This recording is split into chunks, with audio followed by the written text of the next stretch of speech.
All right, all right. Hello, I'm Perry. Gonna get started in about 10 minutes here. Just getting set up. Uh, Hopefully it's all working.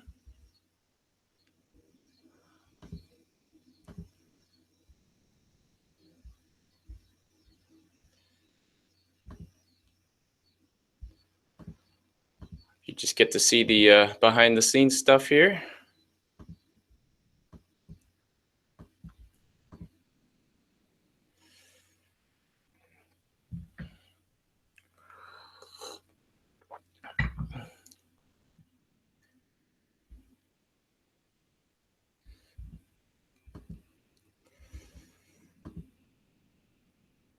So if you have a question, sorry, I'm just working on this thing here. So if you have a question, feel free to post your question uh, in the question box below there.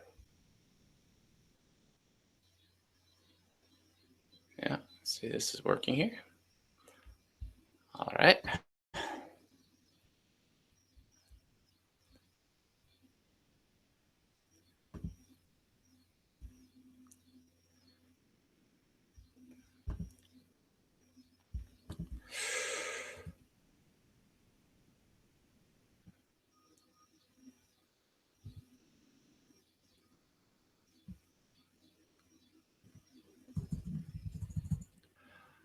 We will be getting started in just about 5 minutes. Feel free to post your question down on the question box with your name and email, and I'll take a look.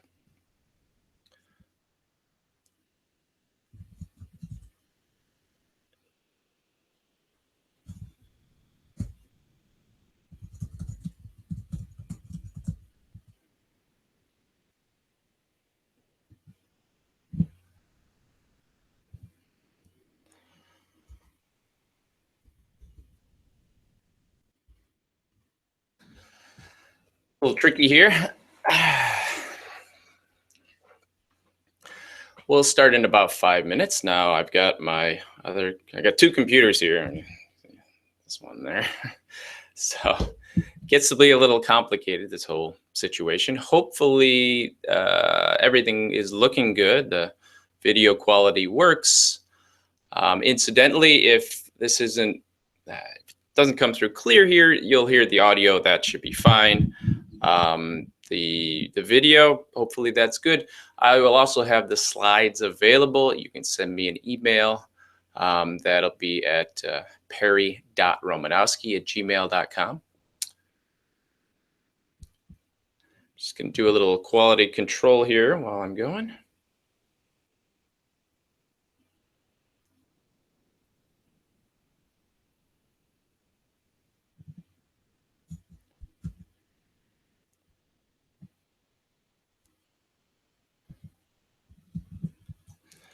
See if we're live yet. Looks like we are. Okay, looks like we're live. We'll get started in 5 minutes. If you're on the line, feel free to look down below, and you can see where you can got a question answered. Feel free to post your question there.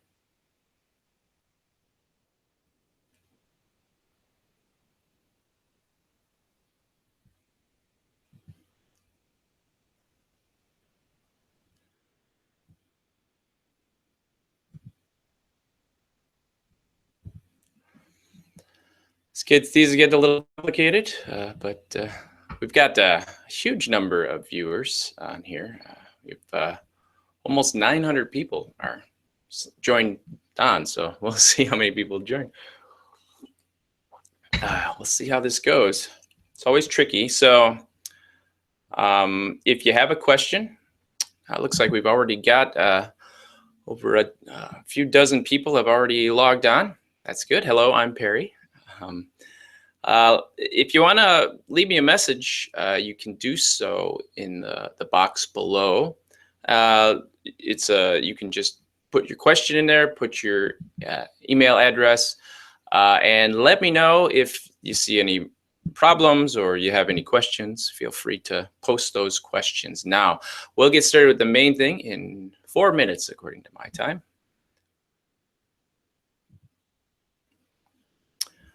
All right, just want to check and see that this is working.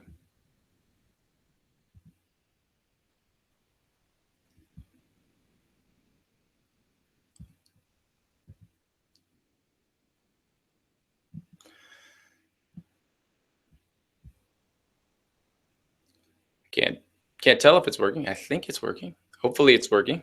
You have to play the... now we'll get started in 3 minutes. Hello to everyone who has joined. Looking to see. It looks like it started. Okay. No volume there, so.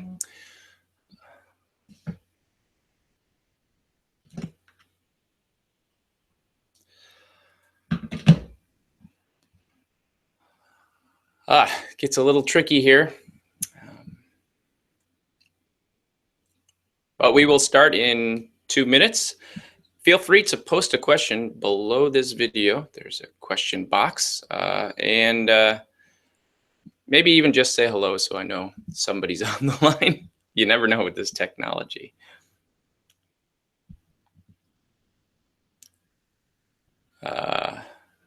According to this, there's 30 people on the line, but I haven't seen any questions.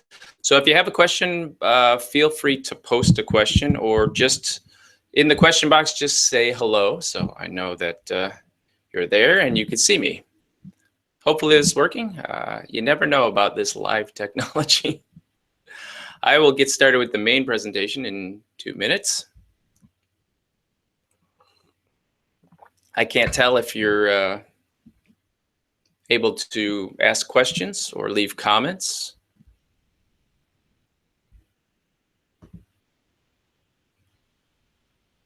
But as far as my computer, my other computer looks, it looks like it's working fine. So.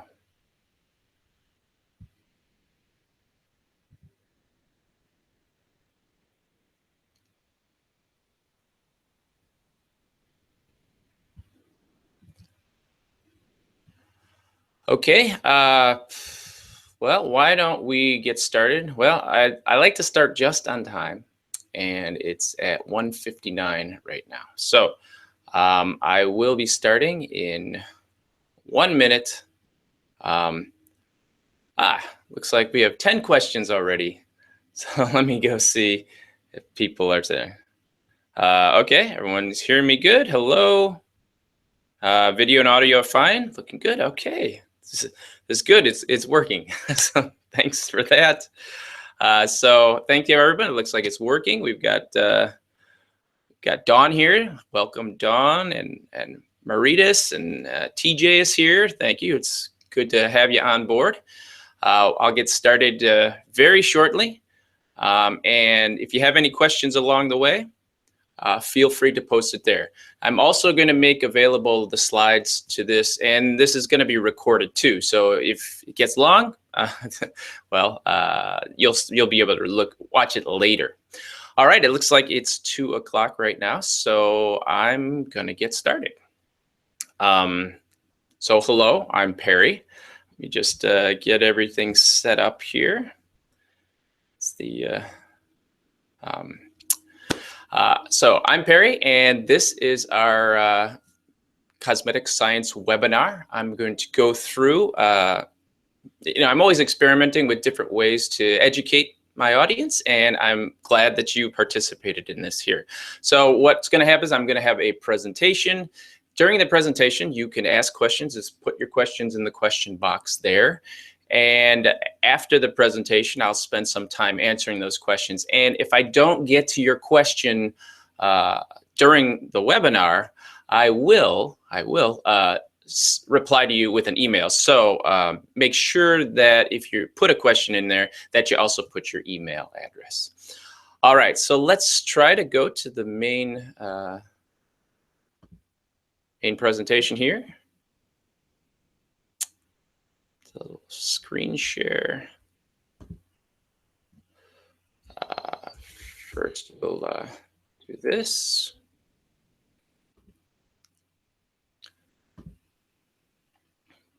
All right, that looks promising. And just try to share my screen here. I use Google Hangouts. Looks like it's working good. Okay, there we go. Hopefully you see the slide here. And so that's how we're going to do the presentation here with these slides. So let's begin here. And like I said, if you have any questions along the way, feel free to post your questions down right below there. Wow, we have people from India. We have people from the UK. Hi, everybody. All right, let me get started. Hi, I'm Perry Romanowski, and welcome to our Cosmetic Science webinar here on Chemist Corner. Now, just one thing before I get started, in case you've just joined me now, you'll see that below this video is a box for asking questions. So if you have a question while I'm talking, just type that question in the box, and at the end, I'll answer as many of these questions as I can. Now, you should try to limit yourself to one question per entry, so that way it'll be more efficient in answering. Now, if I don't get to your question during this presentation, I will answer it via email. All right, let me get started. I got my slides going.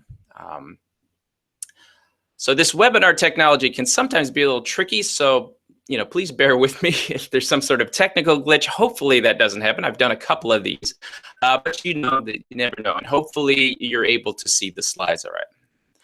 Now, first, as a thank you for joining this, you'll see on the left side of the video is where you can get your free gift.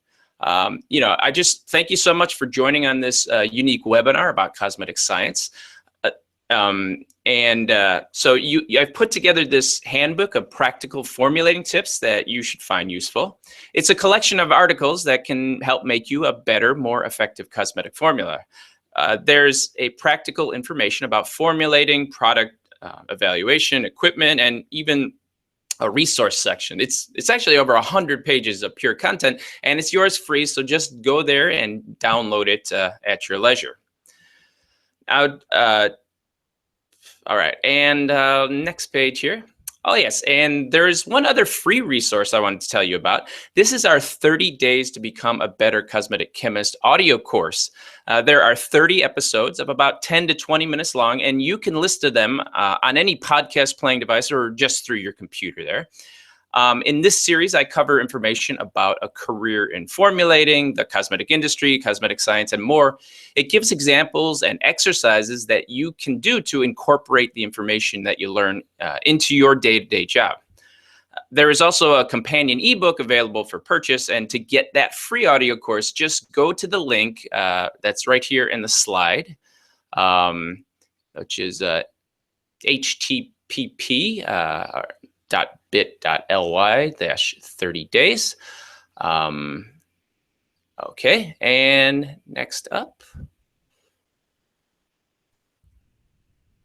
I seem to have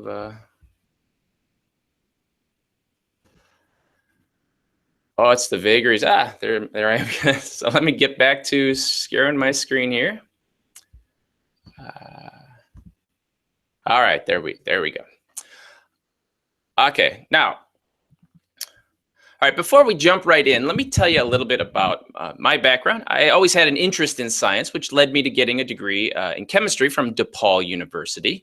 And like a lot of people with science degrees, I really had no idea what to do when I got finished, or even, what I could do. I interviewed for a few jobs and ended up at a formulation job at Alberto Culver. Now there I worked for 17 years working on hair care products, and a lot of these brands are just some of the brands that I personally worked on. And not only did I get a good background in formulating, but I learned a lot about the whole cosmetic product development process. Now, after doing that for a few years, I started writing articles in my spare time for trade journals, which I eventually turned into a book called Beginning Cosmetic Chemistry. Then I developed that into a continuing education course through the Society of Cosmetic Chemists. And incidentally, I'm currently serving as the vice president-elect of the Society of Cosmetic Chemists. This is also an excellent organization to which I think all serious formulators should belong. Now, about 7 years ago, I taught myself how to, do websites and build traffic, and I launched a blog called The Beauty Brains and another one called The Chemist Corner. Now, The Beauty Brains, it got turned into a few books. And so here's the Beauty Brains site, which is a site where scientists answer consumer questions about beauty products. It's been fun to work on, and we're doing a podcast now. Now, here's Chemist Corner, where we provide articles, resources, and even a discussion group for chemists. And since you're on this webinar, you probably have heard of Chemist Corner, but if you haven't, we have a lot of information there. And one part of Chemist Corner that I want to make sure that I focus on here is the forum. Now, the forum we have over 3,000 members and 2,400 discussions about formulating cosmetic products. So if you have a formulation question, here is a great place to get that answered, and it's free to sign up, so feel free to go there. Now, while I don't actively formulate as much as I used to, I want to let everyone know, considering becoming a cosmetic chemist, that it's a great job. It's low stress. You get to invent products that people use. You get to use creativity. You are constantly learning, and you really can have a fun time on the job. One of my favorite things about being a cosmetic chemist was that my work had an actual impact on people's lives. There are a lot of scientists working in jobs where they spend all their time in the lab researching just a tiny part of a problem, but they rarely get to see the fruits of their labor.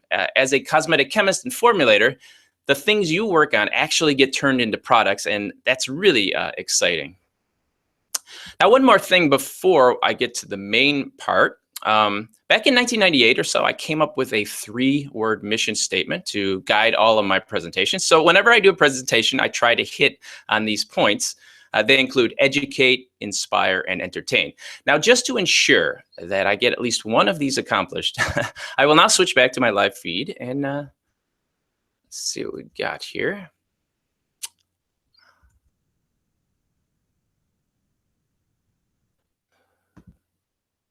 Switching back. There we go. Hello. Thanks, everyone who joined. Okay, just to make sure I get one of those here. I have these juggling balls, and I will quickly juggle for you. All right, I will pretend like you're applauding. All right, let's get back to the main presentation.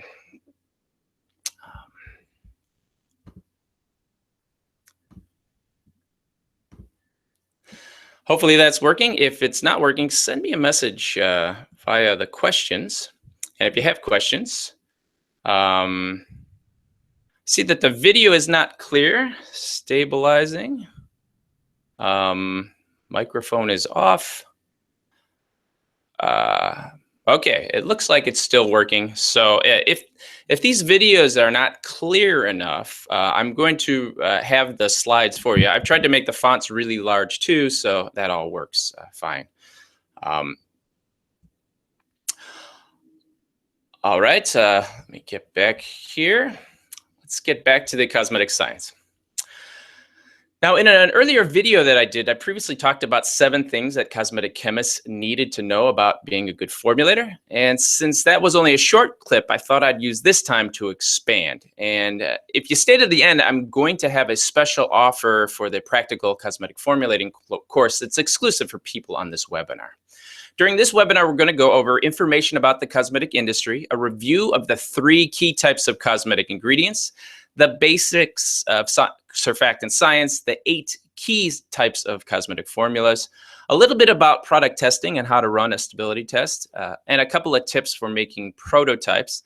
And then we'll have an overview of the entire process by which a cosmetic product gets made. It's a lot to cover in 40 minutes, but I'll do my best.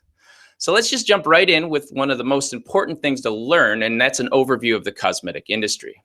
Now, there are a ton of aspects of the cosmetic industry, and knowing them will help you start your career, get formulation ideas, and help you innovate. And if you have your own product line, it'll help you know who your competition is and how to reach consumers.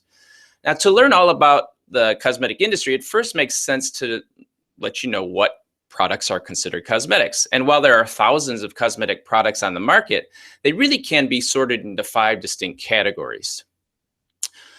These categories include skin products. Now, these are products designed to improve the appearance and feel of skin. The skin market makes up about 30% of all cosmetics sold, which is the largest share of any category. It includes moisturizing products designed to improve the look and feel of skin, and anti-aging products that promise to get rid of skin signs of aging skin, like wrinkles and things. There are sunless tanners, which change the color of skin, and there are over-the-counter drug products like that protect you from the sun. They treat skin medical conditions, treat acne. Other types of skin products primarily remove things from the skin. These are things like cleansers and body washes and facial washes and toners. That also includes things like scrubs and masks. And you could also add shaving creams and depilatories to skin care groups. So you can see there are a lot of skin type of products. The second largest category is hair care, and they make up approximately 25% of the sales in cosmetics. Hair cares include shampoos, conditioners, styling products, things that change the shape of your hair, and things that clean your hair. The next group is color cosmetics, and color cosmetics make up about 20% of the cosmetic market. And when I talk about these percentages, what I'm talking about is how much they make up in sales. So about 20% of all cosmetics sold are color cosmetics. And this group includes things like foundations, lipsticks, blushes, mascara, the kind of the things that you naturally thought of cosmetic. Before I got into the industry, I didn't really know that things were cosmetics that weren't color cosmetics, but I learned. The fourth category is perfumes and fragrances. They've been part of the cosmetic industry since before the 1600s. They make up about 10% of the market, and these include things like perfumes, colognes, and body splashes. The last category is would be considered like personal care products. And this group makes up about 15% of the sales. And these include things like oral care products like toothpaste, mouthwash, whitening products, and also antiperspirants and deodorants. So you can see there are a lot of product types that are considered to be cosmetics. And to be a complete formulator, you need to know how to make almost all of these products. So if you're going to be in this industry, it's also important to know what all the products are and who the important brands and companies are. So here is a relative recent listing of the top cosmetic companies, and it gives you an idea of who the biggest companies are. No doubt you've heard of most of these, such as L'Oreal and Unilever and P&G. These are the companies that sell the most products. So these are the things that consumers are most familiar with. These numbers represent how much in yearly sales that they have with beauty product sales only. But you can see the 3 biggest companies are much larger than the smaller ones on the list, 29 billion versus Avon at 7 billion. Of course, these consumers don't care much about companies in the cosmetic industry. They actually buy brands. And here are some of the top cosmetic brands that were in 2015. The biggest includes L'Oreal, Gillette, Dove, Pantene, Nivea, Estee Lauder, Garnier, Olay. Again, these are the brands that are setting the pace in the cosmetic industry, at least in the United States, but really around the world. These are really international brands. And most consumers look to the products from these brands when they're developing their expectations of how products work. And so these companies and brands also spend the most money on research and development. So they often have products that are more preferred by consumers. It's what people are used to, and that's what they expect. That's why when you are formulating, it makes sense to emulate the products from these companies. Even if you don't really like these companies, consumers have been proven to like their products. All right, let's move to the next important area of understanding for cosmetic formulator, the cosmetic raw materials. Now, just as it is imperative for cooks to know their ingredients to make great food, cosmetic formulators have to know their cosmetic ingredients. Knowing the raw materials form and function is essential information for you to make cosmetic products. Now, it takes a long time to get to know the almost 15,000 or so ingredients that are used to make cosmetic products. But a great place to start is to first realize that there are really only three main categories of cosmetic raw materials. That's right, all the ingredients used in cosmetics can be put into one of these three categories: functional ingredients, aesthetic modifiers, claims, or marketing ingredients. Now, there is a little overlap, and of course, these categories can be divided up further, but as a chemistry student or formulator, you've got to first know these main categories. Now, I mentioned the INCI dictionary. The INCI dictionary is the International Nomenclature of Cosmetic Ingredients, and this is a listing of all the suggested or approved ingredients that are used in the cosmetic industry. Now, the idea to look at cosmetic ingredients like this was inspired by the work of biologists, and they do that in cladistics, right? And so that's the practice of grouping organisms based on similar characteristics. So here's my version of cosmetic ingredient cladistics. You can see there are only three types of ingredients, and they're based on what they do in the formula. So let's look at the functional category first. Functional cosmetic ingredients are the ones that actually have an effect on the body. You can't make a useful cosmetic product without including at least one functional ingredient. However, you could make an entire cosmetic just using the one functional ingredient. Vaseline, for example, has built a huge brand on a single functional ingredient, petrolatum. Functional ingredients include cleansers, conditioning agents, colorants, fragrances, reactive ingredients, film formers, and drug actives. Every cosmetics you've ever used has at least one functional ingredient. Now, incidentally, functional ingredients are the ones that cosmetic chemists most want raw material suppliers to make. The number of significantly different functional ingredients has not really increased in many years. And I suppose the reason is it's pretty hard to create a really new functional ingredient. Now, another type of cosmetic ingredient are aesthetic modifiers, and these are usually the most common and abundant type of materials in the formula.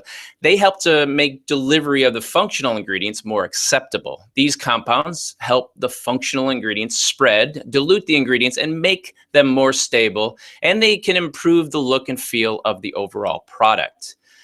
This ingredient category includes solvents, thickeners, preservatives. Preservatives are a huge topic that people like to know about. Fragrances, pH adjusters, plasticizers, fillers, appearance modifiers, and more. Now, when you look at the ingredient list, most of the ingredients are aesthetic modifiers. These ingredients play a crucial role in the creation and experience of using personal care products. So it's important for a formulator to have thorough knowledge of what they are and how to use them. Now, while consumers use cosmetics to improve the way their skin and hair looks and feels, this isn't the primary reason that they buy cosmetics. Consumers first buy cosmetics because they like the story the products tell. They like the packaging or the way the product looks and smells, and to help support the marketing story, the claims made about the products. Formulators have to include claims ingredients. Claims ingredients, sometimes we just call them fairy dust, are ingredients that are added to a formula at a low level for the primary purpose of getting to put the ingredient name on the label. This includes ingredients like natural extracts or vitamins, proteins, or even made-up ingredient names. They're not put in the formulas to have any measurable effect, and they almost invariably they don't. However, most consumers need a story to believe when they buy their cosmetics, and these ingredients help tell that story. Brands that don't include claims ingredients are much less successful than ones that do.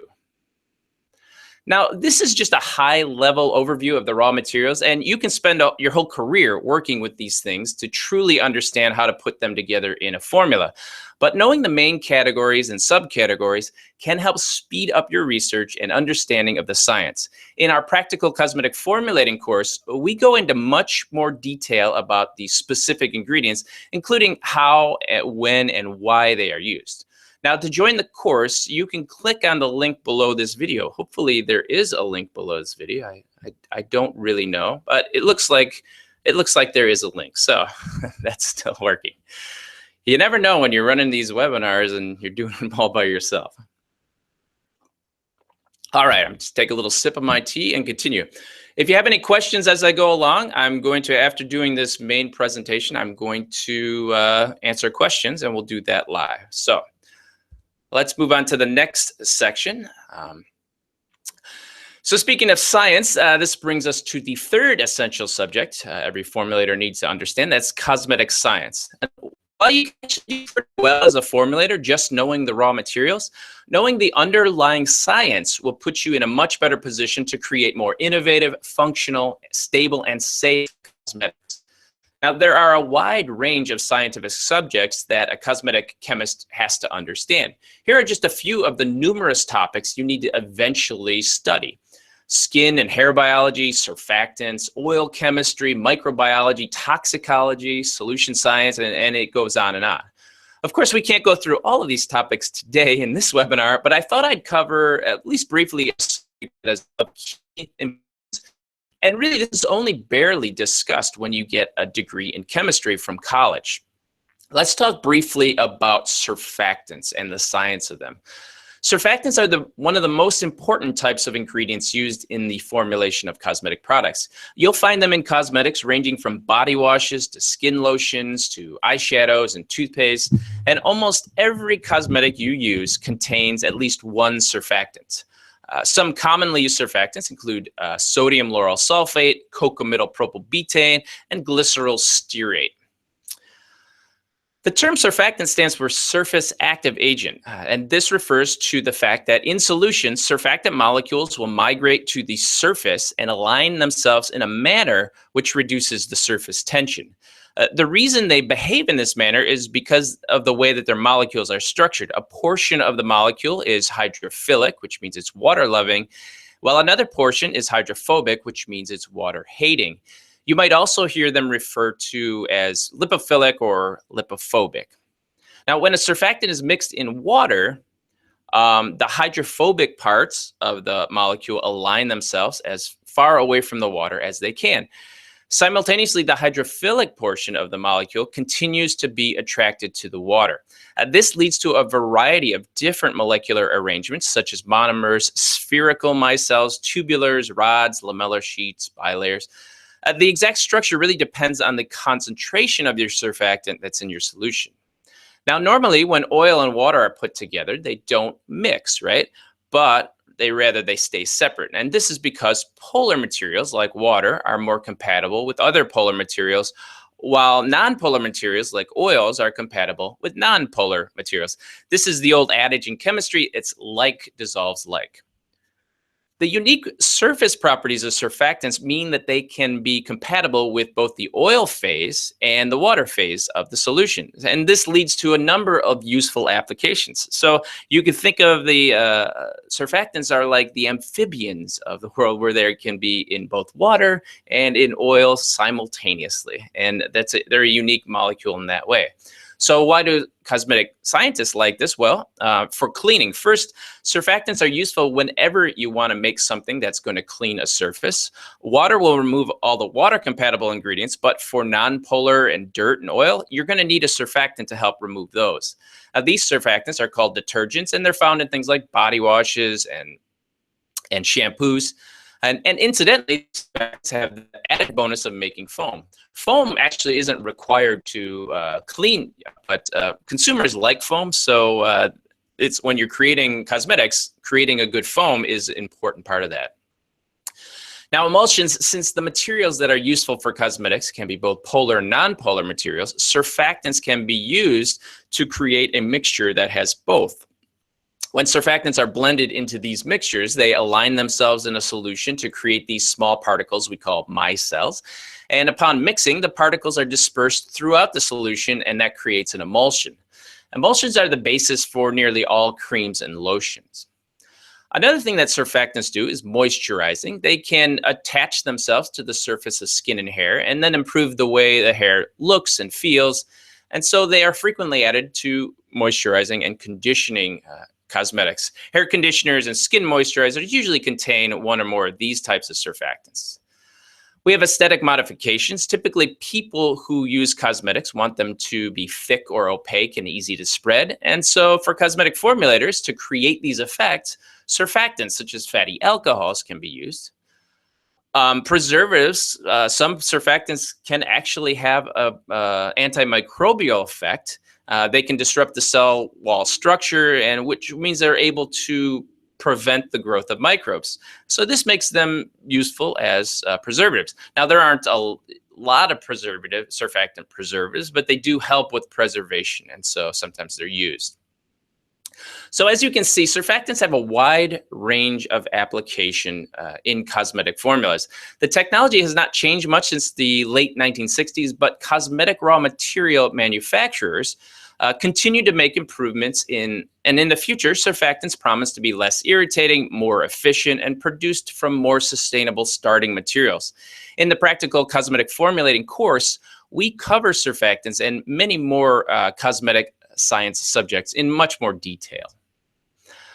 Our fourth essential subject for formulators to know is the types of cosmetic formulas and how to make them. While there are literally thousands of different types of cosmetic products, there are actually only a few different types of formulas. Knowing the basic cosmetic formula types will allow you to create products that consumers will want to use. Now, here is a list of the 8 basic cosmetic formulation types that you are. And as a formulating chemist, you should make it a point to learn to make each type. Now, this is even if your company doesn't currently make these particular types of products. Solution cosmetics, these are the simplest type of cosmetic formula, and they're used for a wide range of products, such as shampoos, body washes, hand cleansers, colognes. They're really just homogeneous mixtures of soluble ingredients, and to make them, you simply fill your container with your main diluent, and then you mix in the rest of the ingredients. Sometimes you might have to warm them slightly to speed up creation of the product, but these are pretty easy to make. Creams and emulsions, the majority of cosmetics use raw materials that are not compatible, so you need to make a cream or an emulsion. Now, emulsion is a pseudo-stable mixture of 2 types of liquids that are typically not compatible, so an oil and a water. And you use an emulsifier to create a product like a moisturizer, makeup, hair conditioners. To make them, you need 3 formula components: an oil phase, a water phase, and then an emulsifier. You just heat them up, mix them together, and the result is a cream with these tiny particles of a dispersed diluent phase. We've got some information on Chemist's Corner. We have an article about HLB, which goes into more detail about how you can create emulsions. Now, incidentally, creams are not always appropriate for some application because they're too heavy and greasy. And in these cases, you're going to use a lotion. Lotions really are just essentially thin creams, though. They are used for things like facial moisturizers, leave-in hair conditioners, and moisturizing cleansers. And you make them just the same way that you make an emulsion. Another thing you can make are ointments or paste. These are just super thick products that are used for things like hairdressing and medicated skin products. Usually they're anhydrous, which means they don't contain any water, but they can also be sticky and greasy. Some common ingredients are like petrolatum, shea butter, lanolin, dimethicone. And making them is really just a simple matter of heating up the raw materials, mixing them all together, and then cooling it down. Powders. One of the most common types of product form for color cosmetics is powders. Now, powders also used for products like baby powder and foot powder. They're just mixtures of solid raw materials blended together. Next would be gels. Gels have a property known as shear thinning. Shear thinning. Shear thinning. This means that they stay thick until you apply a force, and then that force will make them flowable. So anyone who's tried to get ketchup in a bottle knows what I'm talking about. It stays thick, and then once you put a force on it, it gets thin, and it just runs all over your hamburger. So these are easy enough to make. It's just a mixture of water and a gelling agent. Typically, the gelling agent is something like carbomer.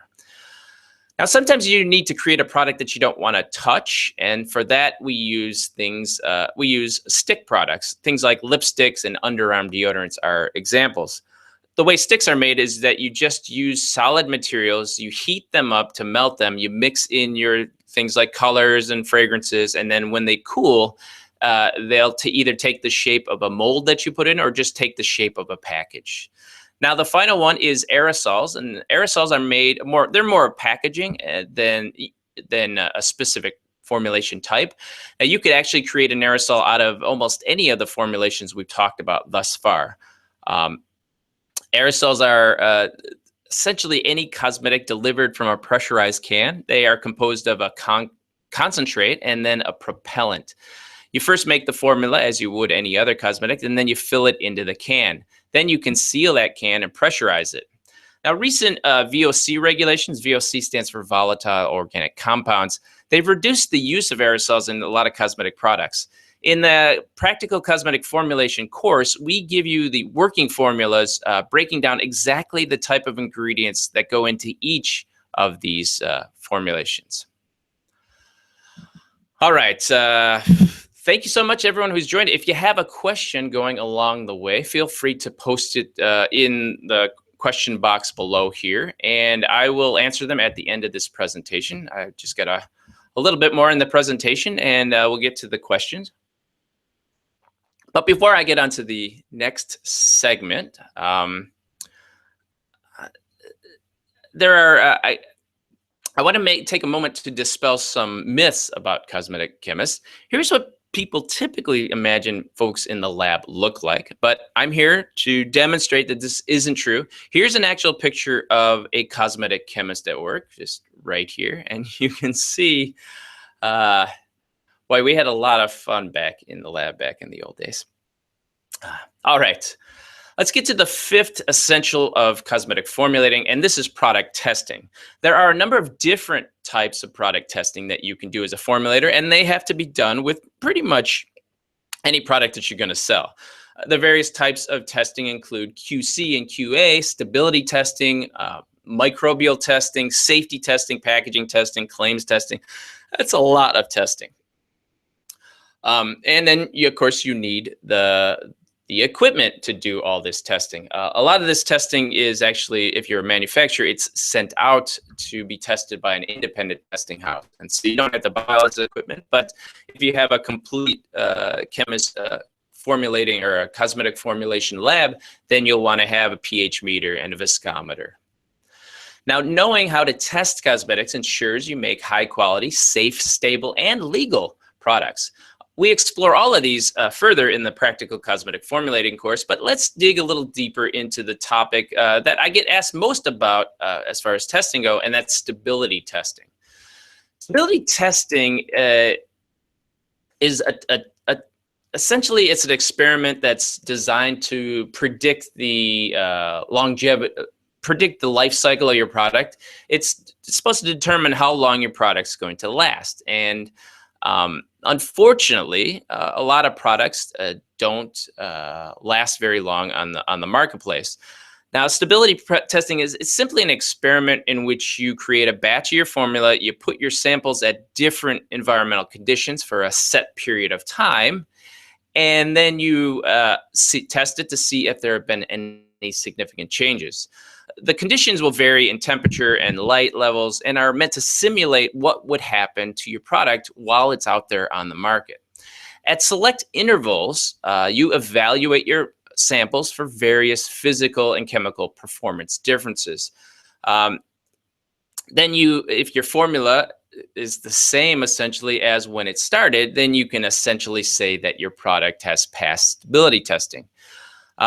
Here are some reasonable storage conditions for which you test your products. You can see there's elevated temperature, 50 degrees, 40 degrees, 35 C, room temperature 4 C, and you have various lightings, exposed to sunlight, exposed to UV light. And then there are the evaluation time periods. Now, you test the products after 2 weeks, 4 weeks, 8 weeks, and usually after 8 weeks, you're able to make a decision about whether your product is stable or not. The underlying assumption in stability testing is that increasing storage temperature speeds up any aging reactions that are going to occur. So a handy rule of thumb is that a sample stored at 45 C for 8 weeks is going to be equivalent to about one that's stored at room temperature for a year. Now, this isn't an exact predictor, but it is good enough for the purposes of cosmetic products. Here are other checkpoints in which you can make decisions. We have the 12 weeks, you feel really good about it, but 8 weeks is where people mostly make decisions. Now, early on in your career, stability testing will be one of the most common activities that you do. And if you create a system that you consistently follow, you can avoid burnout and you're able to effectively communicate when the product is ready to launch. All right, the sixth essential topic is in our tour through cosmetic formulating is product prototyping. This is the fun side of formulating where you get a chance to experiment and invent new formulas. There are a wide range of prototyping skills that every formulator needs to develop, and here is a listing of just a few, including developing new products, evaluating raw materials, finding cost savings, replacing materials, improving manufacturing procedures, you're scaling up your formulas, improving your product functionality, and of course, you're going to spend a lot of time solving production problems as a formulator. Learning these skills will make you a more efficient, productive formulator. Of course, we cover all of these topics in detail in our formulation course, but let me go through one of the most useful skills that isn't regularly discussed among cosmetic chemists: evaluating new raw materials. As a formulator, you will frequently get contacted by raw material suppliers and asked to test samples of their ingredients. Or maybe you're just curious about an ingredient and you want to test it. Unless you are working on a specific project, it's hard to determine whether the ingredient will work for you or not. And this is unfortunate because only by using raw materials will you be able to figure out how they feel, how they work, and what they do. You should make it a point to test out any raw material that is offered to you, even if you don't have an immediate need. You eventually might. But you don't want to get in a position where you have a shelf full of samples that you've never tested. You need a system for testing. So here is a simple way to quickly evaluate types of raw materials. First, you create a base formula in which you can easily add 5% of a new raw material or less. The best base formulas are those of cleaning products like shampoos or body washes. Now, while this limits you to rinse off products, it also does allow you to see how the ingredients affect foaming, cleansing, product aesthetics, and that sort of thing. When you're incorporating the raw material into your formula, be sure to use the maximum level that the supplier suggests to you. If the product doesn't work, if the ingredient doesn't work at the maximum level, it's not gonna work for you properly. Also, test it against a blank base. So you want to test your your product with and without the ingredient. And only then, and really on a blinded basis, can you tell if an ingredient is worth putting in there. Someone had asked me about whether protein does anything in hair shampoos. And I've done the test where I've taken a shampoo with and without a hydrolyzed protein, and you really can't tell much of a difference, even using at a high level of protein. And it's only through a test like that, a blinded test, where you can really tell whether the product is working. All right, let's get to our final topic, and which is the product development process. We've reviewed how formulas get made and tested, but as a cosmetic chemist, knowing the entire product development and marketing process is going to allow you to produce better cosmetics and even help you if you're going to eventually launch your own brand. Most companies follow a three-step process called a stage gate process. In this product development process, there are three phases: the discovery, the development phase, and the execution. The entire product development process can take as little as 3 months and as long as a year or more. It really depends on your company. A large company is going to take about a year to develop a product. Smaller companies can turn around much more quickly. In the discovery phase, this is a phase in which you produce a lot of ideas that are generated, and this is usually conducted by your marketing group and features cross-functional teams from your company. Wherever the creative people are, it goes there. Small companies often will rely on one or two creative people, while large companies have entire teams of this. Then there's the development phase. So after the discovery phase, that's where you get down to the best ideas and you move that to the development phase. And in the development phase, that's where you as the formulator have to take those ideas and turn them into or create formulas that work for those ideas. This is where you're going to spend most of your time as a cosmetic chemist. Finally, there's the execution phase, and this is where you do product testing, you select your packaging, you do your safety testing, claims testing, your scale up, and it's at this point that it gets turned over to the production people. Although I have to admit, during this entire time, the cosmetic formulator is looked at as either an expert resource or a person who's going to solve the problems. And so you really do get a lot of responsibility in the whole process here. Now, the most important thing to remember about developing any new product, you need to figure out a way to make your product stand out. It's very difficult to differentiate yourself in the cosmetic industry. I mean, even everyone can make good formulas. It's real, but you need to come out with some story or claim or packaging or marketing or other method for making yourself stand out of the crowd. Making great formulas is relatively easy, but just because a formula is great doesn't mean it will sell. And to do that, you need to find some way to stand out.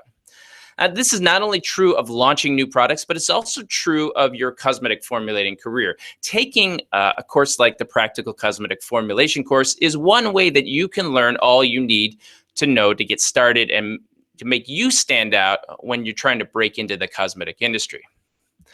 All right, I hope you've posted your questions along the way, and I'm going to get to your questions. But first, let me tell you a little more about our course, which you can sign up by clicking the link below. Hopefully that's actually working. When I started out formulating in the cosmetic industry, I had the benefit of working with seasoned formulators and also access to an extensive formulation library.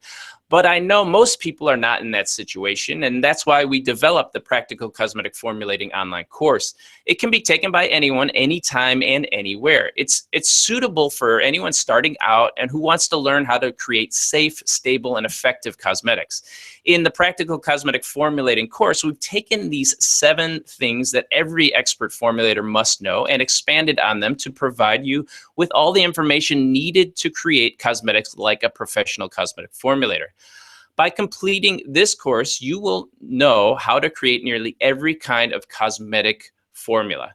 The Practical Cosmetic Formulating course has 9 modules on topics including product development, raw materials, cosmetic science, formulations, lab techniques, scale-up, and product testing. There are over 30 working formulas that we go through during the course.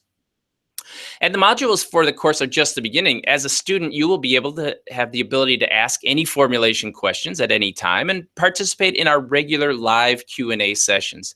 There are also additional resources and links that will be helpful for formulators. You'll get access to free webinars like and regulation of cosmetics, and other people have paid to view these webinars, and you get them for free. Each module will give you a quiz at the end, so you can ensure that you understand the material. Plus, if you complete all the quizzes, you get a certificate of completion signed by the instructors. Now, this course is set up for you to learn in the way that works best for you, and so the lessons are available in audio, video, and text versions. And you can take as long as you need to go through the course, and you can study it while you travel. One of the things that I'm passionate about is teaching other people cosmetic science and the right way to make cosmetic formulas. We already have students with all types of backgrounds from various places all over the globe. Hundreds have already completed this course. And we've gotten a lot of positive feedback. Here are just a few of the things that people say. Maylee says, I think the training course is great. It covers a wide range of topics and is very organized with streaming videos, PowerPoints, which really helped a lot, and formula files, etc. I'm enjoying this training course very much. Jill says, highly recommend the class. I would personally recommend the class to anyone who wants to learn not only about formulating, but the cosmetic industry in general. If another class is offered with different subject matter for those of us who took the first one, I'm going to take it. The classes are a good mix of information, which I found invaluable. And finally, Eric says, I am learning a lot of new things. They just don't cover this stuff in school. Now, since you've made it all the way to the end of this webinar, I've got a special bonus for you for signing up today. When you sign up today, we usually don't do a payment plan, but if you'd like to do a payment plan, you can do that if you sign up today. Just if you can't find the button to do that, just contact me via email and I will have that for you. The other thing is, we're actually revamping some of this system, and once you sign up for the class, you get lifetime access to the material and any updates that we do in the future. So this is really the best time to lock in the best price now, and then you'll be able to access this course, as long as it exists, which will be as long as I'm around. Also, there's a money back guarantee. So if you sign up for the course and you don't find it that it's useful for you or it's not right for you, I just let me know and I'll be happy to give you your money back. I'm interested in helping you become a cosmetic formulator and learning the things that you need to learn. And if it's not right for you, it's not right. All right. I guess that's all that I have for now. So I know a lot of you have been posting questions during this talk, and I'll go through and answer some of them now. If I don't get to your question, I will answer it through email. It's going to take me a few minutes to go through the questions. So let me just switch here. There we go. Hi, everyone. Thanks again for joining here. Now I'm going to go take a look at your questions, which are on my computer here. See if we have any. And if you have questions now, feel free to keep posting them. We have, just look at my console. All right, we have 65 questions. So I'm going to just start answering these questions as they go through. And if a question occurs to you, feel free to post your question. And if you put your email in, I will respond. If I don't respond here, I will respond via email. So let's just go through some of these questions. One of the questions here, when cosmetic cream is kept on a shelf and left undisturbed, why does the viscosity vary with time? So this is an interesting question. What happens in an emulsion? Emulsions are inherently unstable. They are thermodynamically unstable, and eventually every emulsion is going to become unstable. Now, your job as a formulator is to make it stay stable as long as possible. So what happens, the reason that if it's just sitting and it's going to get thicker is that the tiny particles in your emulsion, they start to join together and they get larger particles. And as the particle sizes changes and those interactions change, what happens is your viscosity will change. So even if you don't disturb the product at all, it does change. And so what that is demonstrating is just the instability of emulsions. Next question comes from Anne. She says, how much does it cost to have a cosmetic formula developed? A very good question, and it's going to vary. It depends on a couple of factors. First, what are you having developed? Second, how picky are you about, the formula prototypes that you get? And third, how much does your formulator charge? But if you want to launch a cosmetic product, you can figure it will cost anywhere from $5,000 for a single formula, maybe up to $20,000 or $25,000. It really depends on how complicated it is, but that's about what you can expect to pay. Now, if you want to launch your own line and not spend that much money, a lot of people will go to a contract manufacturer, use one of their formulas, or a private labeler and use one of their formulas and focus on the branding. But if you're working with a formulator, figure $5,000 to $15,000 to $20,000. Okay, let's see. Next question. Here's one. Should stability testing be conducted at a different lab than the one that developed the formulation? I would say yes. That would be the safest thing to do. You can imagine that someone who creates the formula might have a vested interest in demonstrating that it's stable. So it's probably best if you have as many independent eyes on your formula as you can. So now this isn't definitely a requirement. You can have, if you have a good relationship with your formulator and they have the equipment, certainly they can do the testing, and they should do formula stability testing. But it's not a bad idea to have someone else do it. It's not a requirement, but not a bad idea. Okay, next question comes from Isaiah. What non-ionic surfactants are used in fabric conditioners? It's a good question. I formulate cosmetics, so I don't really have an idea about fabric conditioners. For hair conditioners, you'll typically are using fatty alcohols as your non-ionic surfactants. What are the other ingredients and usage rates? I don't really formulate fabric conditioners, so I can't help much there. Okay, next question comes from Elaine. Can you please post the link again for the free series? Yeah, the free series is, see if there's some easy way to do that. Well, I'll tell you what, I'll make a, well, let me see if I can do this here. So the link is http://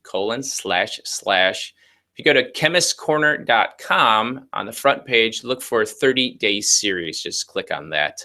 I'm going to have these slides available for download. So if you want the slide, just send me an email and I'll send you the slides.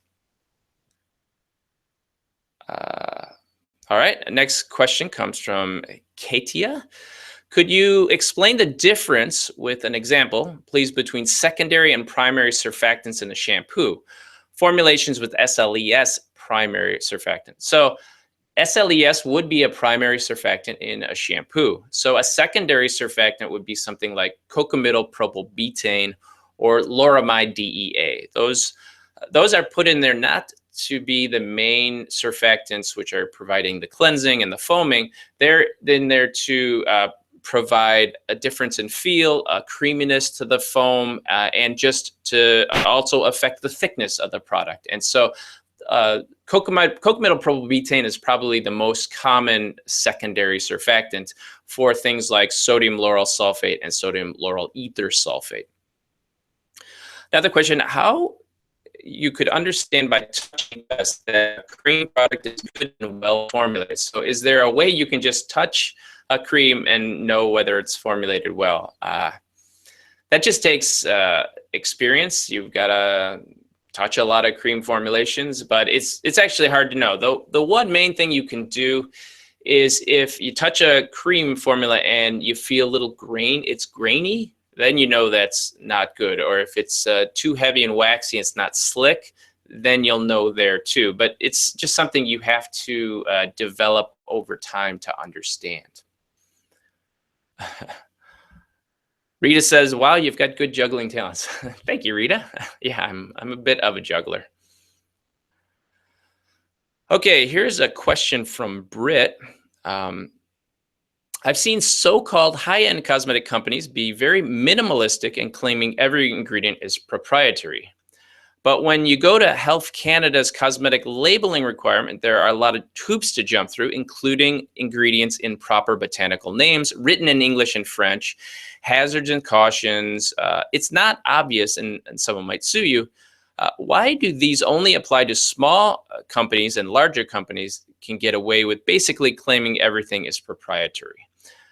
The other label question is that my ingredients are organic, but I would never pay insane amounts of money for someone to certify it.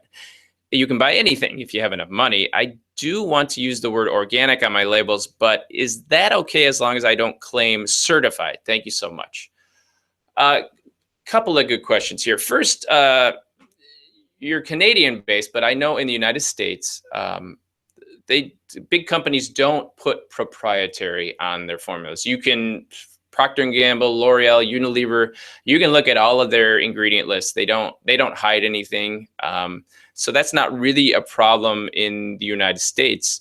But as far as I know, in Canada, you're supposed to put all of the ingredient lists too. So I'm not sure I know the issue of large companies doing this. I know small companies often won't follow the rules because they figure they can get away with it. And the reality is they can often get away with it, although it's a risk I would never recommend anyone takes, but they could get away with stuff like that.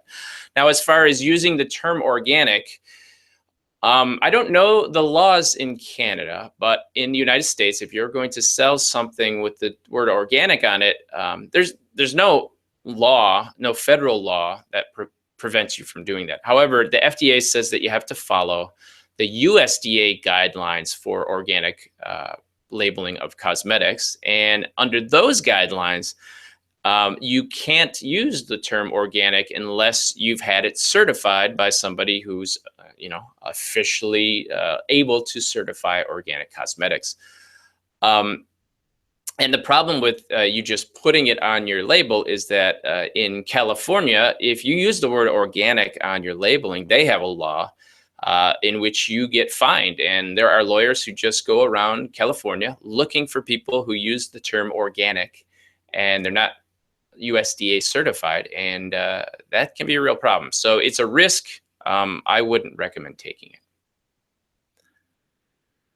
Okay, Marquita asks if this is a live webinar. Yes, this is live. I am live right now.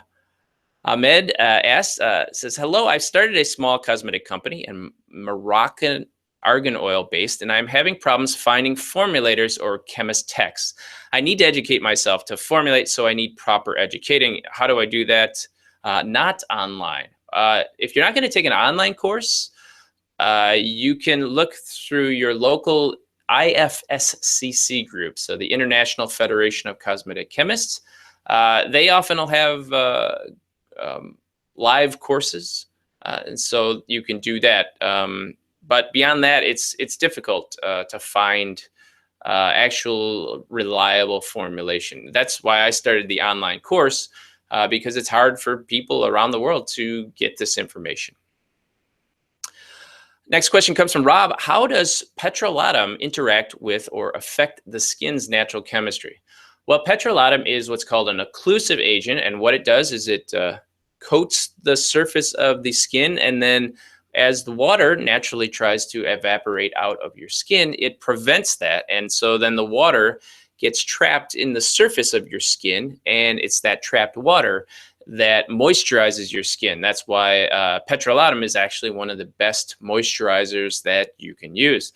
Now, I know petrolatum on the internet gets a bad reputation, but as far as formulating and actual science goes, we use in the industry, you use petrolatum as the industry standard for the best moisturizer, because it is. If you do moisturizing testing like transepidermal water loss or corneometers, petrolatum always scores the best. TS, can you discuss actives? How are some formulations able to get away with using higher salicylic acid as opposed to the usual 2%? Well, it depends on your claims. Salicylic acid is, if you're making an anti-acne product, for example, salicylic acid has a limit of 2%. However, if you're not making any claims, you can use higher levels of that ingredient. And as long as it's not an over-the-counter drug, you can use whatever percent you want. Now, it really depends on the type of product you're using. So I would say that the way they do it is that they just have a formula where it's not an over-the-counter drug. Melody asks, what are the best references for getting to know ingredients and their properties? The information in Chemist's Corner, in the course, we have a lot of information about that. But there are a lot of great books. The Chemistry and Manufacture of Cosmetics is excellent for that. Going to another one is Harry's Cosmeticology, another great book for that. allyouread.com, which All You Read Publishing, which is the publisher of my beginning cosmetic chemistry book, they have a ton of information about raw materials. And ulprospector.com is another great place to get information about raw materials.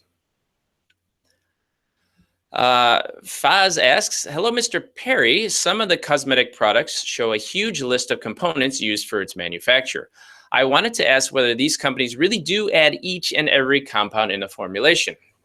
Well, if they're following the laws or the rules of the cosmetic industry, then yes, they are. But this is probably what they're doing. What they do is buy a blend of raw materials. So it'll be one raw material that they buy, but that raw material has 6, 7, maybe 8 components. And so when they put a drop of those 8 components in their formula, what you're what you have to put on your label is every ingredient that was in that one ingredient. And so that's the reason that you can see all of these really long labels. But the reality is when they're making the products, they might be only putting in, a half a dozen ingredients, even though their label has 50 ingredients in it. Tosin says, my connection is really poor. Will this be available to watch later? Yes, it will. So this will be available later. Darnell asks, I see we're coming up on 3 o'clock. I'm going to keep answering questions. So if you keep having questions, keep posting them in there. I'll probably answer questions for another half hour. And the ones I don't get to, I will email you answers to. If you have any questions about cosmetic science or even about the practical cosmetic formulating course, feel free to send me the question. Just put it in the question box below. And if we have people dropping out, because it is 3 o'clock now, thank you so much for joining. And I'm going to do this again probably next month on a different topic. But I hope you've enjoyed it. And if you have suggestions for other webinar topics, I'd be happy to entertain those and try those out. So let me get back to the questions here after I take a sip of my tea. All right. This question comes from Darnell. Hi, Perry. Would like to ask for sources of quality ingredients in smaller quantities. The people who have responded want to sell skid loads of ingredients. Yeah, that's what they do. Or they don't return our calls once they find out we are in need of smaller quantities. P.S. Still not able to join in to see you yet, so I will continue to work on the issue. Hopefully you were able to join in. I know we've had a few hundred people already in the webinar, so it was working. So to your question, this is a hard question. Now, we have in our forum, we have some sources for smaller levels of raw materials. So I'd suggest you go there. Also, I have a list in Chemist Corner. I wish I could put the link, but there's if you go to Chemist Corner and do check out the resources link, there is a link to a bunch of online sources that will do smaller quantities. But what you really need to do if you're a manufacturer, look for a distributor. So a distributor is a smaller company that will buy ingredients from a large raw material company, and they sell to smaller. They'll sell it in smaller quantities for a higher price to any other people. But this is a big problem, not one that's easily solved. You just need to look for a distributor for your ingredients. Another source you can go is to go to trade shows. A lot of times a trade show they give out samples of raw materials, and that's another place to go. But I'm not going to tell you that this is an easily solved problem, because you can see it from the raw material standpoint. It costs them a lot of money to sell small amounts, and when they're looking to make $100,000 and they can make $10 profit on a sample for you, they're not terribly interested in doing that. So it's a tough problem. Dawn asks, is this like saponins? Saponins are surfactants, and they're actually natural surfactants out there that people have tried to use those as replacements for standard surfactants, but as of yet, the products just don't work as well. But that's a natural, a saponin is a natural surfactant that you might, if you're trying to make an all natural cleansing product, that's probably what you'd use. Hesed asks, do you have any suggestions on what to use as a natural preservative? It's kind of a general question. I have a lot of suggestions, but it depends on what you mean by natural.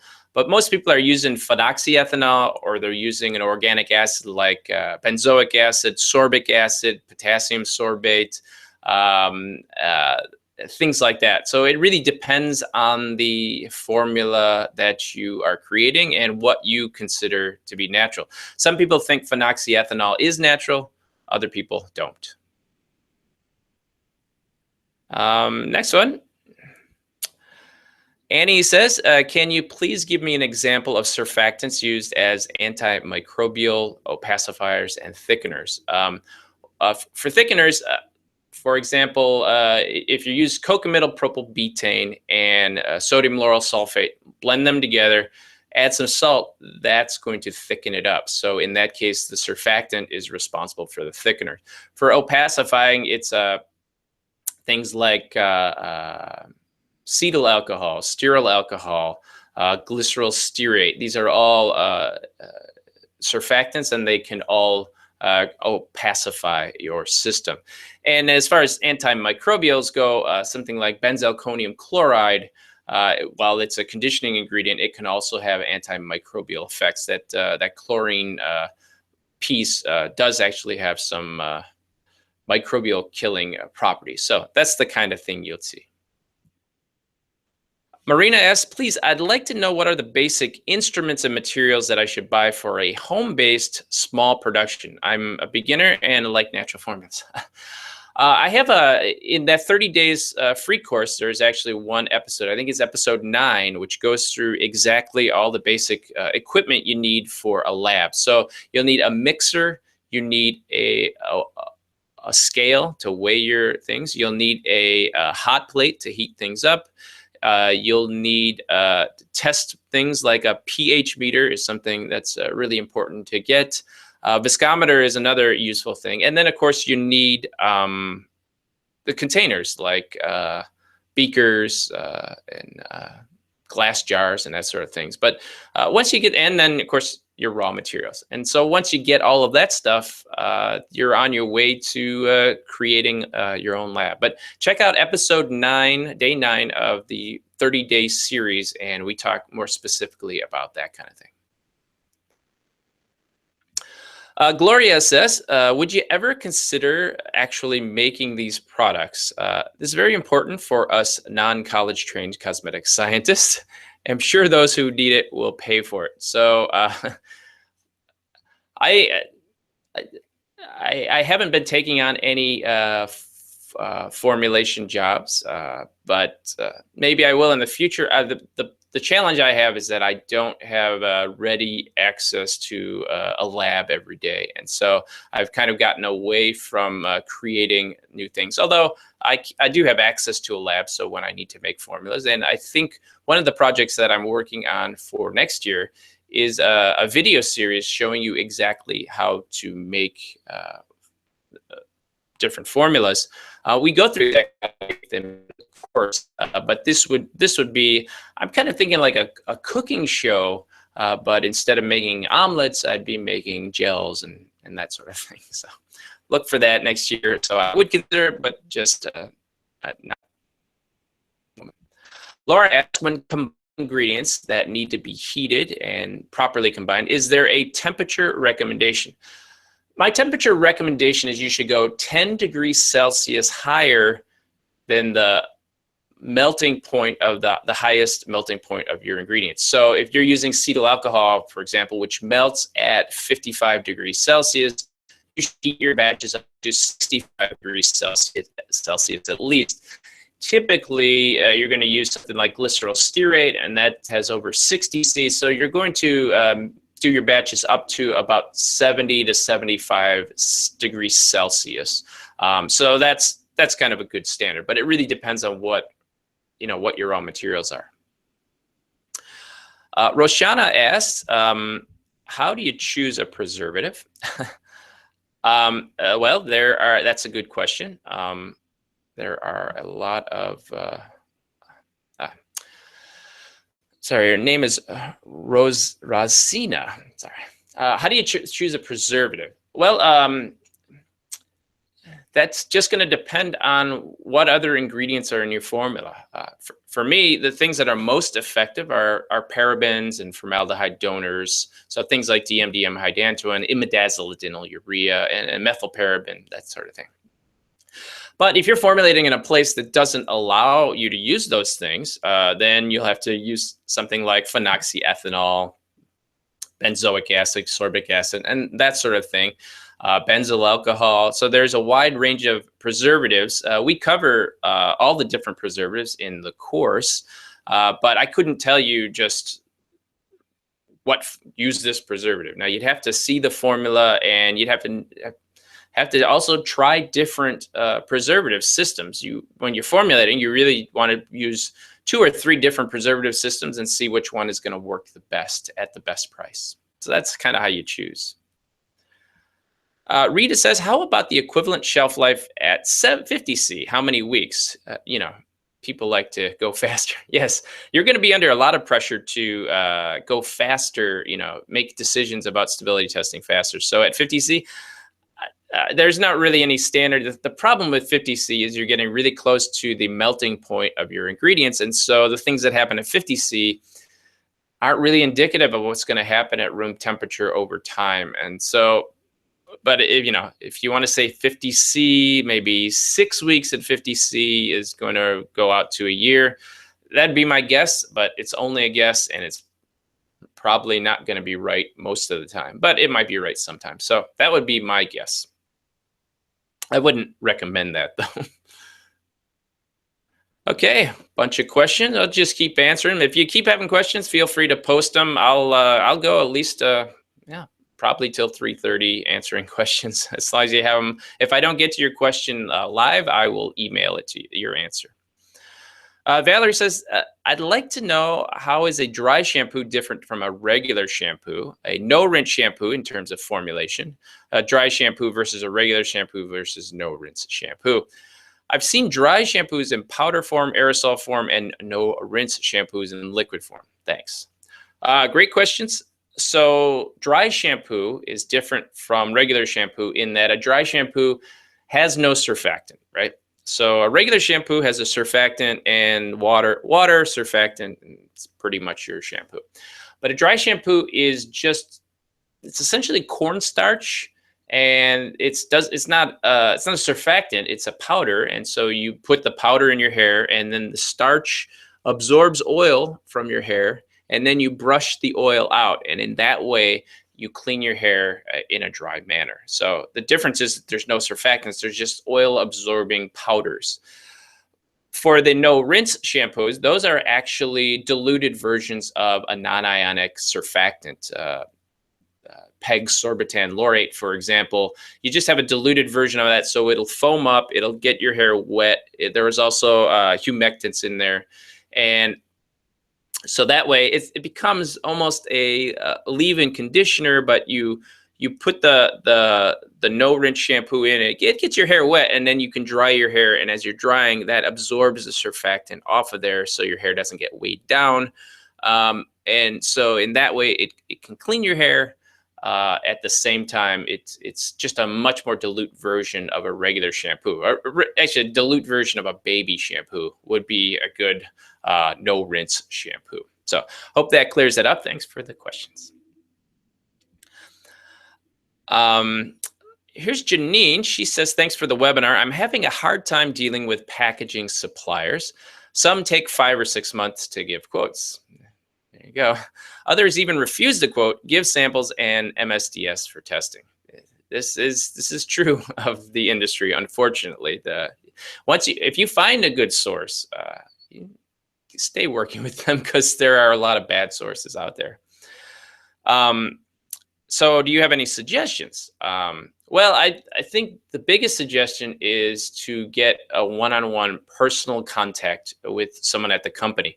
A great place to do that is through the Society of Cosmetic Chemists meetings, or going to trade shows and dealing directly with people. A lot of times, if somebody gets an email or a phone call, they're not, it goes to spam, or they don't pay attention to you. But it's much harder to ignore people when you have a one-on-one relationship. So my suggestion, if you're having tough time finding people, is to connect with people face to face, if you can, at trade shows, at Society of Cosmetic Chemists meetings, that sort of thing.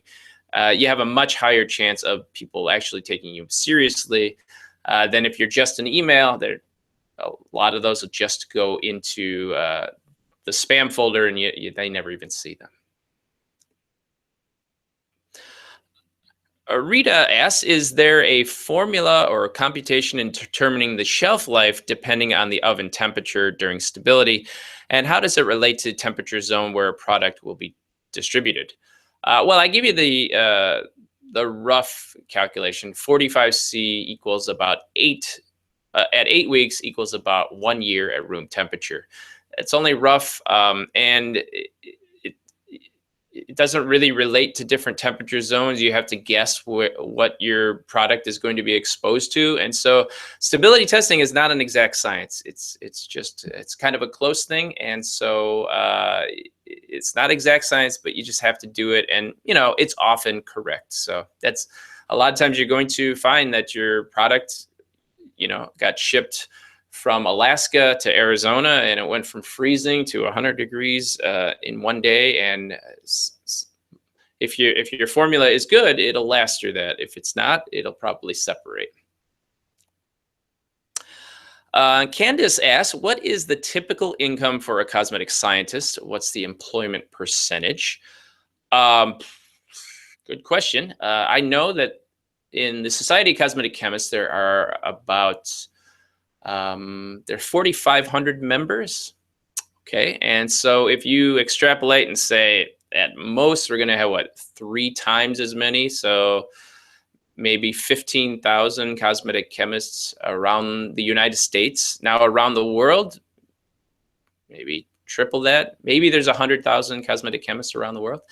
As far as the employment percentage, I don't really know. Probably the same percentage as just regular unemployment. The thing about being a chemist is you have so many industries to get in. So if you're getting specifically in cosmetic science, it's a little harder to say, but usually jobs with chemists, you're in, you have really low unemployment for a chemist. Now, your question about typical income, I started in 1992. My salary was $26,000 a year. And by the time I left, which was about 17 years later, I was making about $120,000 a year. And so I think probably the average is probably maybe 50,000 to 60,000 a year. But if you get into management, you can get up over $200,000 a year. So it really depends. But formulators probably top out at about $100,000 a year. But of course, it all depends also where you are in the country or the world. But it's certainly a livable wage, and it's a low stress job. So I enjoyed it. Yuka asks, hi, what course can a pharmacist do to become a cosmetic scientist? Well, you can take our practical cosmetic formulating course. That's one. But if you wanted more formal education, the University of Cincinnati has a master's program in cosmetic science, and it's through their pharmacy school. So you can do that. Fairleigh Dickinson University also has a master's program, so you can do that. So there are a few there in that free 30-day audio course. I think one of the days I specifically go through all of the programs that I know from around the world, so you can check that out. But those are options. But certainly you can learn all you need for formulating going through our course.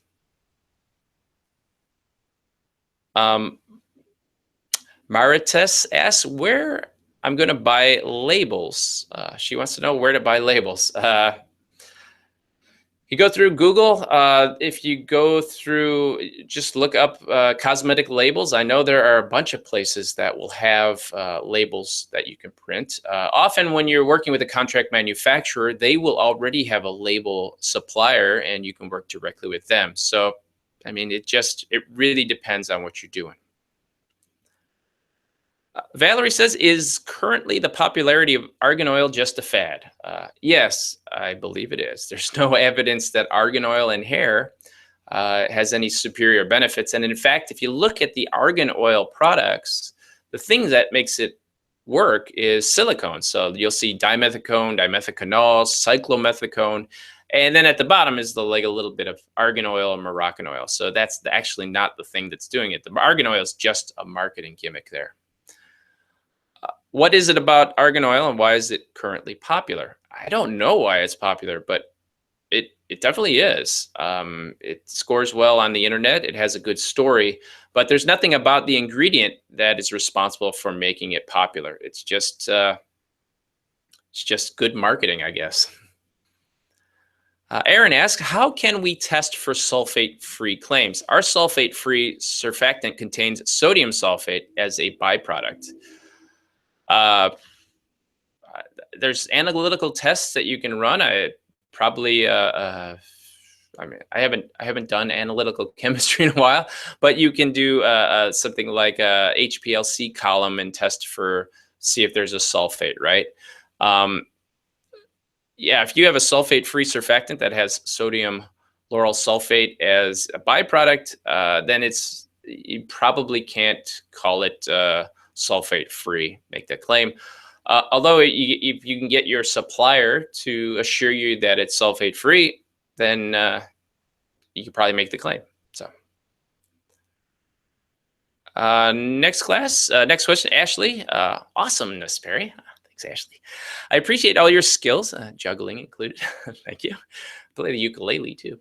So here's a question. My question would be, with the new powder pressing machines on the market, would it be feasible for me to make eyeshadow press powders myself on a small scale? Boy, that is a tough one. I would think that anything you make on a small scale, that would be suitable for personal use and for prototypes. But if you're going to sell a commercial product, I don't think that the devices that an individual could buy, unless you spend thousands of dollars, would be suitable for creating your own pressed powdered products for sale. Certainly for personal use, they'd be fine and you could try them out, and for prototyping. But if you want to go in full scale production, you're just going to have to hire that out. Nikki asked to explain about aesthetic. So aesthetic refers to characteristics about your formula. So the way your formula smells, the way your formula feels, and anything else related to how you interact with your formula. So we just call that formula aesthetics. Now, I talk about ingredients that are functional. These are the ones that provide the benefit. So ingredients like petrolatum is a moisturizer. The only reason you add petrolatum in your formula is to moisturize skin. The problem with it is that it's sticky and it's rough and it doesn't feel good. So you have to add ingredients to that to change the way that the ingredient feels and the way that it's going to interact with your skin. And it's those things that I'm considering aesthetic ingredients. Also, ingredients like preservatives are aesthetic ingredients because they prevent microbial contamination. And you don't really want to put preservatives. If you didn't have to put a preservative in your formula, you wouldn't do it. But you have to, because microbes can grow in there. And so that's why it's an aesthetic ingredient. It's not a functional ingredient per se.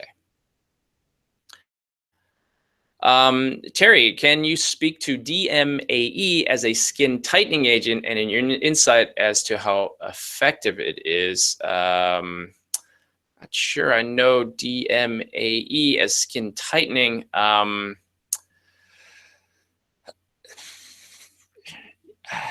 All I know is that there are no truly effective skin tightening ingredients. There are ingredients that will make your skin feel tighter, but it doesn't actually impact your skin. And so I can't say specifically about DMAE. If you could send me that question with a little more detail about what you're asking, I can look it up and get you an answer.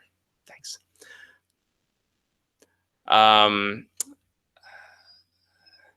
Would it be okay to get the slides? Sure. If you want the slides, just send me an email and I will send you a link to the slides.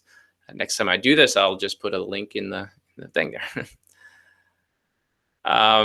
Karina asked, could you share some information about the silicone market? I'm not sure what information you want. Silicones are great ingredients and they're used throughout cosmetics. The reason that silicones are used is because they provide slickness. They're really, really slippery. They're very, very shiny. So wherever you need slipness and shine, like hair products or even skin lotions, the way they feel, you're going to want to use a silicone. The challenge with silicones is that they can be hard to formulate. They can also build up on the surfaces, and so people might not like that. Silicones are great. great materials, and we use them widely in the cosmetic industry. Qui John says, I know you recommend a degree in chemistry, but is it necessary if I want to start my own makeup line and understand the behind the scenes work? I would say no. If your goal is to start a makeup line, you don't need to know cosmetic formulating. Now, going through a course like ours, it'll give you great background information, and it'll be great for when you interact with your formulator or your private label company, so you understand the science behind what these people are doing. But you don't actually have to know how to formulate. And I would say, if making a cosmetic line or a makeup line is really what you're most interested in, then it would be my suggestion is that you should focus on marketing and business, because the thing that's going to make the product most successful will be your ability to market it and your ability to do the business side of things. You can always hire somebody to make a great formula. You can't really hire somebody to do a great job of marketing your products, and that's what's going to be more important when it comes to making your product a success. Carla asks, my creams emulsion turns out perfect. Yay. After about 3 weeks, when I open my containers, they look like mousse when I touch them, but still perfect. Could it be the xanthan gum that I use below 1%? Yeah, but it sounds like what you're getting is either aerated. That's probably what's happening. Your emulsion, when you made your emulsion, you probably whipped a lot of air into it. And as the thing sits on your countertop over time, that air will float to the top. And so your top layer is just foam. And really, that's not a good situation. What you should do is create the products without putting as much air into them. And that's going to have to do with what mixer you're using. If you're using one of those hand immersion blenders, that's going to happen. That's not the kind of thing that you want to use when you're formulating an emulsion product. I know a lot of people use those, but those really aren't suitable for a commercial type product. Okay, Christopher asks, why make an oil and water emulsion versus a water and oil? Which is better and why? Well, it's a good question. So an oil and water emulsion is what most things on the market are. And the reason you make those is that they're usually the most stable, they're less expensive to make, they're easier to make, and they function well. Also, when you put those products on your skin, you get a cooling effect. Now, a water and oil emulsion, there are some reason you could use that one. Typically, water and oil emulsions will be more effective, at least when it comes to moisturizing. Water and oil emulsions also require less preservative use, because it's harder for the microbes to contaminate all of the water inside. But they're going to feel a little more greasy, but they'll be more effective. And so that's kind of why you use those in those different cases. Vanessa asks if there will be a replay. Yes, there will be a replay. Christopher asks, where can I go to learn more about ionic and non-ionic emulsifiers? The Society of Cosmetic Chemists actually has an entire surfactant one-day course. Excellent place to learn all about both the ionic and non-ionic emulsifiers. Sivone asks, where will the PowerPoint slides be available?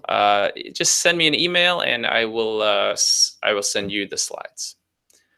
Catherine asks, can you cover more on surfactants? The video kept stopping, or will you be emailing us the webinar? I'll provide the slides there. Sorry about the technical challenges. I'm at the mercy of Google Hangouts, and sometimes the quality will depend on your internet speed and that sort of thing. So just do the best I can here. What is the formulation for dandruff, eczema, acne, pimples, or blemish cream? That's a lot of different questions. You can go to the FDA. Actually, these are all monographed ingredients. They're only over-the-counter drugs in the United States, and you can see exactly what raw materials are allowed to use and what claims you can make. So just look up FDA monographs, and you'll see formulas for all of these.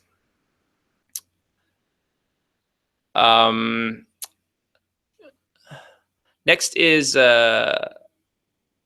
Faze asks, what is a microemulsion and how do you produce those? Microemulsion is an emulsion. It's a blend of oil and water um, with just really tiny particles. And the way that you make them, it's in the formulation. You know, the type of oil you use, the emulsifier that you use, and the equipment that you use too. You need a high-speed homogenizer to get the particles small enough to make a microemulsion.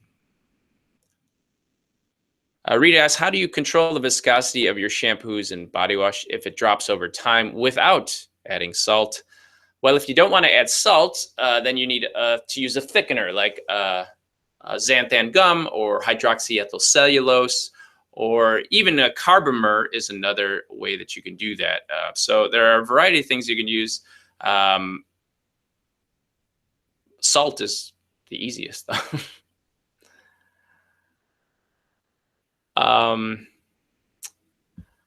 But Boza asks, what's the difference between perfume and fragrances? There is no, well, perfume is the end product. So perfume is typically a fragrance mixed with alcohol and water.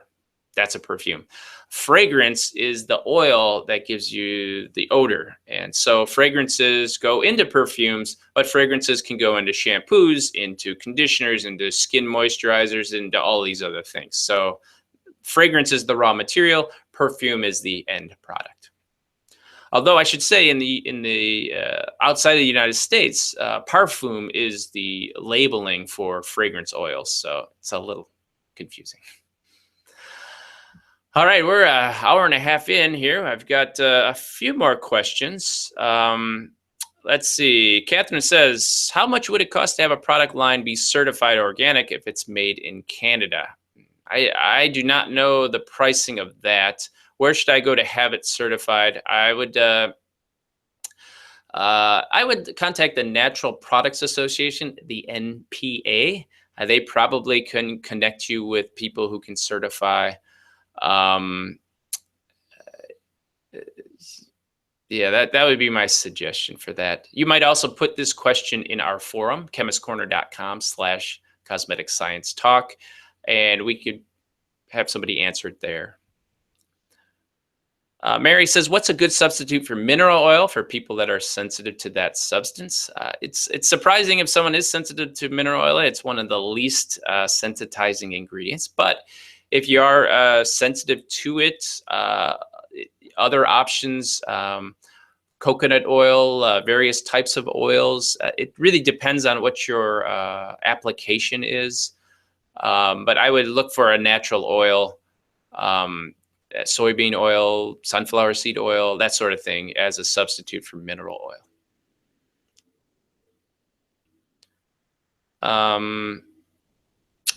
Ahmed says, would an online course send out reliable certification to justify cosmetic production, as there are no reliable sources of cosmetic education in Morocco? And the closest is French, and my French is no. Can you provide the proper startup education? The course, the Practical Cosmetic Formulating course, does provide you all the information you need to know how to make cosmetic products. We also have a certificate if you complete all the quizzes. As far as whether a government body will accept the certification, it's not accredited like that. I don't know, but some people have found that they have been able to. So it just depends. But that's my suggestion. People asking about the PowerPoint slide. Yes, Steve asks, can you view the webinar again? Yes, you'll be able to view it again. So it'll be after this is over, you'll be able to view it again. Here's a question. I'll just do a couple more. Valerie says, how do you determine the ideal pH of each and every cosmetic product? What's a good pH for shampoo and conditioner? So for shampoo, a good pH range is anywhere from a pH of 5.0 to 6.0. That's the range. That's a range where the anionic surfactants they cleanse best in that range. Now, if you're going the natural route or you have a different type of preservative, you want to have a lower pH, so down to 4.5, maybe 4.5 to 5.5 would be that. Now, that's if you're using organic acids as your preservative. For a conditioner, you want the pH to be a little lower because cationic surfactants will stick to hair better at a lower pH. And so in that case, pH anywhere from 3.5 pH to 4.5. That'd be my suggestion for those. But there is no specific what's the best pH for the specific type. But those for shampoo and conditioner, those are generally. Let's see. Annie says, can you give me examples of how to fix issues arising in the manufacturing of cream and lotion formulations? You need to be a little more specific in that question. If you have a more specified question, I'll be happy to answer it. Most of the issues that happen when you're making creams and lotions is that you get the viscosity is wrong. It's not the right thickness or it's too thin. A lot of times to do that, you might have to reheat it and then cool it down more rapidly, or you have to mix it in at a higher rate and get the particles to get smaller, and that increases viscosity. So those are the two main ones. But if you have a more specific question, I'd be happy to answer that. Marie says, I have a formula that has a pH between 2.5 and 3.5. What solvent and chemical can you use for a longer shelf life? That's a tough question to add. I would have to know, what else is in the formula. Something at a pH of 2.5 and 3.5 shouldn't be a problem, but it depends on what else is in there. Maybe you need to set up a buffer solution, for example. So whatever it is that brought your pH down, you find a buffering acid for that. Also, storing your product in amber bottles, for example, or glass bottles, another way to help that.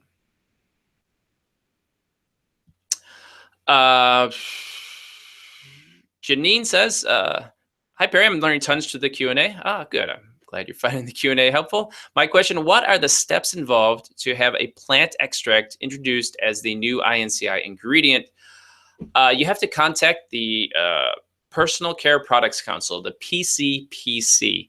And you can go to the PCPC website, just look up PCPC Cosmetics in Google, and you'll get that. And they actually have a link that tells you exactly how to apply for a new INCI name. All right. David says, if you're looking to make a product using the ingredient list of a similar product and something about it doesn't look quite right, how do you know whether the ingredient list is correct? I'm looking to make a shaving stick soap from the ingredient list of another shaving stick soap, which has glycerin as the first ingredient. But I've never seen a hard soap with glycerin as the first ingredient. How do I know whether it's worth the time, raw materials to attempt something like this? Well, ideally, people make their ingredient lists correct, but they don't always. And so that's just reality. Sorry, the sun is getting in my face. And you hope that they're right, but they're often not right. And this list that you sent, maybe they just forgot to put water. Glycerin is at a high level in that soap. All you can do is really try and find something that's close with those ingredients. But sometimes it's admittedly that sometimes the ingredient listings are not correct. The FDA has rules about it, but they don't only have so many resources, and a lot of times people can put the wrong ingredient list, and there's not a lot you can do about it. So it's not an exact. Ingredient lists are not always reliable.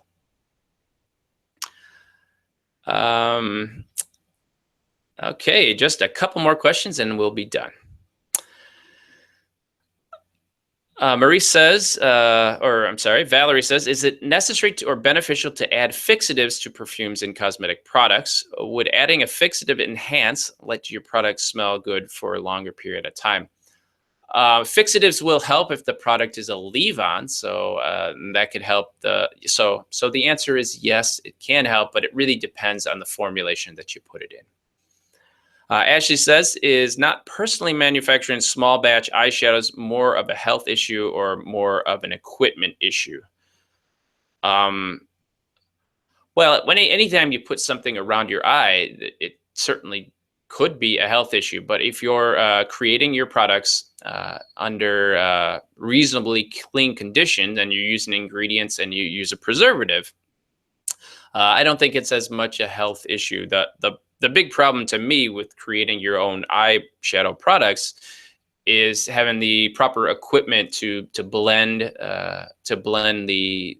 the the pigments and the dyes together and blend the formula together to get it to stay there, and that. So to me, it's more of an equipment issue. Certainly, if you're not using proper hygiene conditions to make your product, that can it's a health issue. But just getting the product made it's really more of an equipment issue. All right, last question. Thank you, everybody, for joining, and I look forward to joining you in the next one. But here's the last question. It comes from Marichelle. It says, what is the best job to get as a new graduate with a BS in chemistry, aspiring to become a cosmetic chemist in the Chicagoland area? I'm finding it a little hard to find any cosmetic companies around here, unfortunately. Well, I'm in the Chicagoland area, so there's that.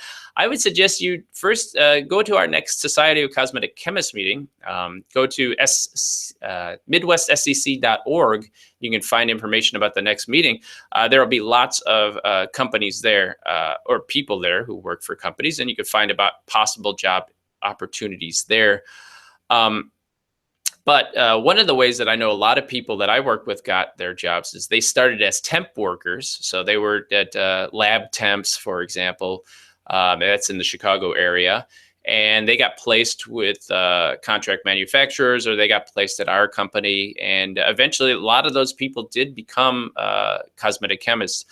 Also, contract manufacturers, another great source for cosmetic formulators in the industry. Raw material suppliers in Chicago area, we have Stepan, we have Solvay, we have a number of raw material cosmetic manufacturers. So those are the sources to go first. But I would certainly go to an SEC meeting, introduce yourself to me, because I usually go to these, and I can introduce you to a bunch of people. So that's what I would do.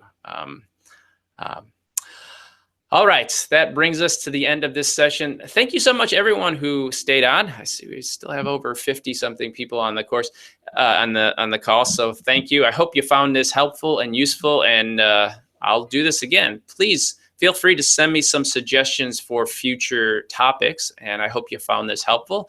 If you ever have any questions, feel free to send me an email, perry.romanowski@gmail.com, or post it in our forum at Chemist Corner. Thanks again. I'm Perry Romanowski, and I look forward to seeing you in the next video.